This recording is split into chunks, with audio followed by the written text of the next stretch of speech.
السلام علیکم ناظرین، M R news headlines میں ایک بار پھر آپ کو خوش آمدید۔ میں ہوں راشدہ حفیظ۔ پاکستان مسلم لیگ نون کے وفد کی پارلیمنٹ لاجز میں ایم کیو ایم رہنماؤں سے ملاقات ہوئی۔ ذرائع کے مطابق نون لیگی وفد میں احسن اقبال، ایاز صادق، خواجہ سعد رفیق اور رانا ثناء اللہ شامل تھے۔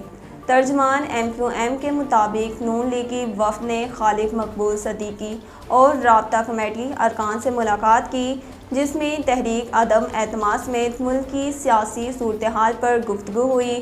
ذرائع کے مطابق نون لیگ کے وفد نے ایم کیو ایم کے تحفظات دور کرنے کی یقین دہانی کرائی اور ایم کیو ایم پاکستان کے تمام مطالبات کو جائز قرار دیا، جبکہ دونوں جماعتوں کے رہنماؤں نے مشاورتی عمل جاری رکھنے کا فیصلہ کیا۔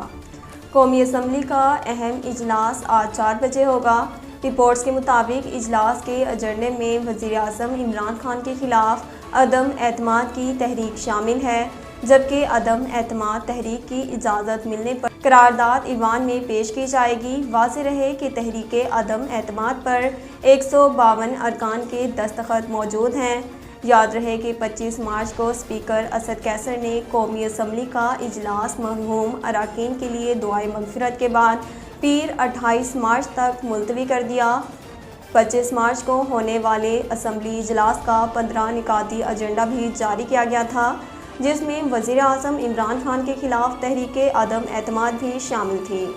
اسلام آباد کے پریڈ گراؤنڈ میں وزیر اعظم عمران خان کا جلسہ عام سے خطاب 106 منٹ پر محیط رہا، تاہم جلسے کے شرکاء سرپرائز کا انتظار کرتے رہے۔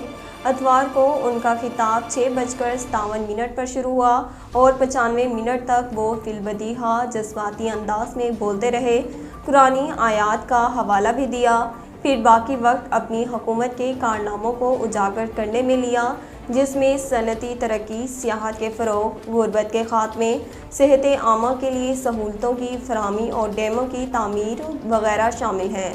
گو کہ اپنے خطاب کے دوران وزیر اعظم عمران خان اپوزیشن رہنماؤں کو ہدف تنقید بناتے رہے، لیکن انہوں نے اپنی حکومت کو درپیش سنگین سیاسی چیلنجوں کا ذکر